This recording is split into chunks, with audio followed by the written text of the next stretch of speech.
एक गांव में एक चंदन नाम का लड़का अपने माता पिता के साथ रहता था। चंदन अपनी माँ का बहुत लाडला था। उसकी माँ उसका बहुत ध्यान रखती थी। घर का खर्च, जो उसकी माँ दूसरों के घरों में साफ सफाई का काम करती थी, उससे बड़ी मुश्किल से चल पाता था। दूसरी ओर चंदन का पिता शराबी था, जो कोई भी काम काज नहीं करता था। वह शराब पीकर आवारा घुमा करता था।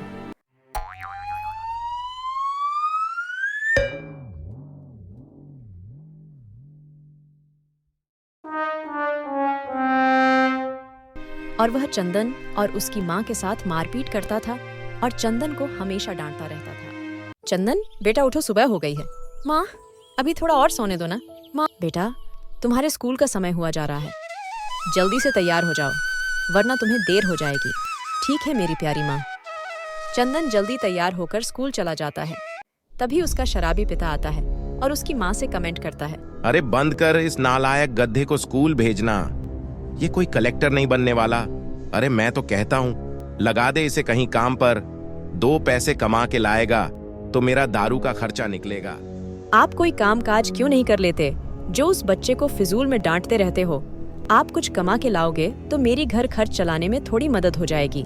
चुड़ैल कहीं की मुझसे जवान लड़ाती है, ठहर अभी बताता हूँ तुझे। और इतना कहकर वह उसे पीटने लगता है, जिससे वह रोने लगती है। शाम को जब चंदन स्कूल से घर वापस आता है तो उसे पता चलता है कि उसके पिता ने उसकी माँ को बहुत पीटा था। यह सुनकर उसे भी बहुत गुस्सा आ जाता है। वहीं उसका पिता घर के अंदर आता है और चंदन से कहता है, अरे नालायक, आ गया स्कूल से पढ़ लिख के, ले ये पकड़ पैसे और जल्दी से मेरे लिए बाजार से एक दारू की बोतल लेकर आ। आज मेरा तंदूरी चिकन के साथ दारू पीने का प्लान है। जा जल्दी लेकर आ। चंदन के दिल में अपने शराबी पिता के लिए कोई सम्मान नहीं था, इसलिए उसने शराब लाने से मना कर दिया। ये देखकर चंदन के पिता ने उसे बहुत मारा, जिससे चंदन रोने लगता है। अरे मूर्ख नालायक, तू मेरे काम को मना करता है।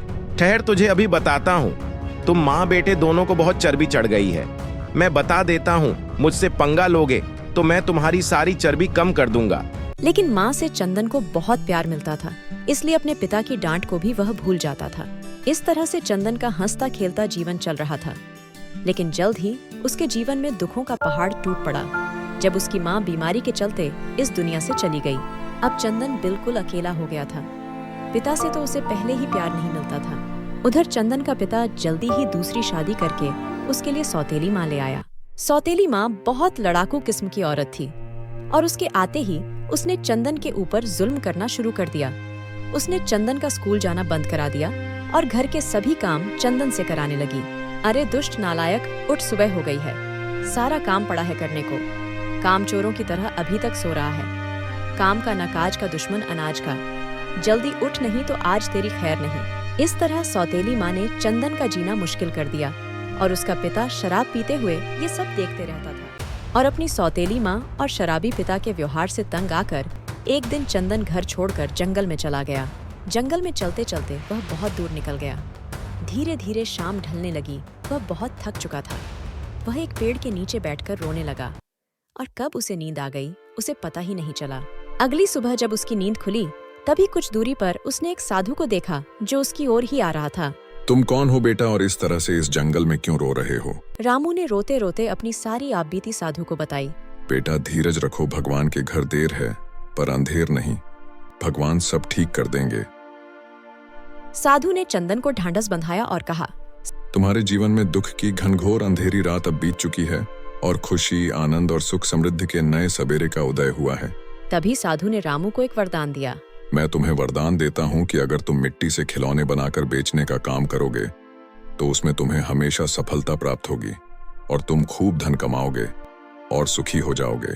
रामू ने जंगल से वापस गांव आकर अपनी मेहनत से कुछ खिलौने बनाकर बेचने का काम शुरू किया। धीरे धीरे उसका काम बहुत बढ़ गया, जिससे वह कुछ ही दिनों में सुखी और अमीर हो गया। उसके पास एक अच्छा घर था और एक अच्छी कार थी। साधु का वरदान भगवान के आशीर्वाद के रूप में उसे मिल गया।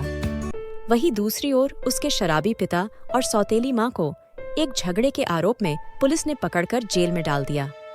इस तरह पापियों को उनके पाप की सजा मिली। इस कहानी से हमें ये सीख मिलती है कि जिसका इस संसार में कोई नहीं होता, उसका भगवान होता है। इसलिए हमेशा भगवान पर भरोसा करना चाहिए।